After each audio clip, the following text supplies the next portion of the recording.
Iaho, Kadochikov, cu deporte.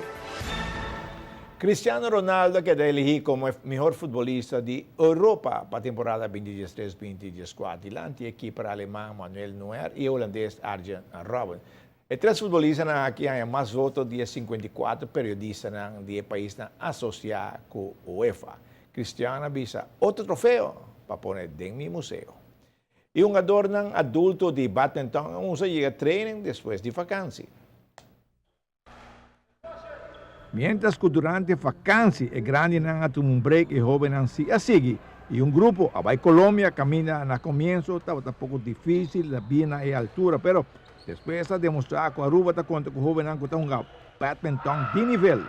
Nós a Colômbia, por 13 de nós, emocional de juventude.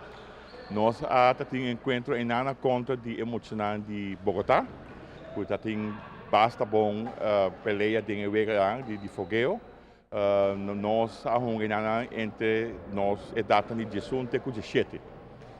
Estava hobby bom, nós emocionamos ser acostumados desde o começamento com a altura, naturalmente, e o shuttle estava também hobby mais lié, porque nós acostumamos aqui não. E te querer hoje é frio, é seguro quizás, que a gente move hobby mais lié, mas depois de 2 dias, nós emocionamos a uma hobby bom batalha e vou vista que nós estava pareu com o nível de emocional de Bogotá. Badminton é mais membro acerca de jeugd tem hobby está mais grande também. A jeugd nós tínhamos aqui como 50 mucha e nós sabemos que é uma melhor que está runga de emocional que está mais ou menos 13 mucha. Juventude, a jeugd está bem fantástico. E adulto também te querer nós gente um pouco medo cada doce. Mas a hora que nós vim aqui na wak na move na soda que não está corre pedo. Vamos ver, pero não nada. Nós que invertir juist em juventude. Para em nada nós temos nós rungadona e a outra que emocional que nós temos aqui, e te quero que nós temos par hobby bom dentro que pode chegar hobby leu riba é nível olímpico também. Assumir parte treina hoje noite que mostra bom nível. Sim. Nada hobby bom, na condição física também tá fantástico. Com nós treino bom para bisa 4 dias para cima. Na Colômbia, emocionante, aqui está treino todo dia. Nós treino todo dia, 3 horas por dia.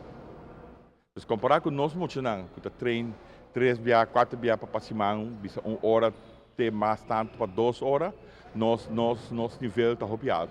Para o jovem não coa na Colômbia, está uma boa experiência. Não, hopi lei kasi na amato pa hopi henne ko tonga mi hokome, tiene ko tonga menos mi hokome. Pero também magana pai de medalha não. Pero não são a medalha sim. É frio, não está tão estorbo para você? Sim, tá se hobby fazer passo botar que frio é bem mais chiquito. Se badalha já tá bem full ma comparar na Aruba. Pero depois de par de dia, é hora você não se acostumbrar? Sim, agora se não se começa a acostumar. Não é frio. Agora não se começa a dar mais pouco a pouco e te reconhece. É a direita? Sim, é a direita full. É uma bonita experiência para jogando aí na Bogotá? Sim. Sim? E depois seguem o badminton? Sim.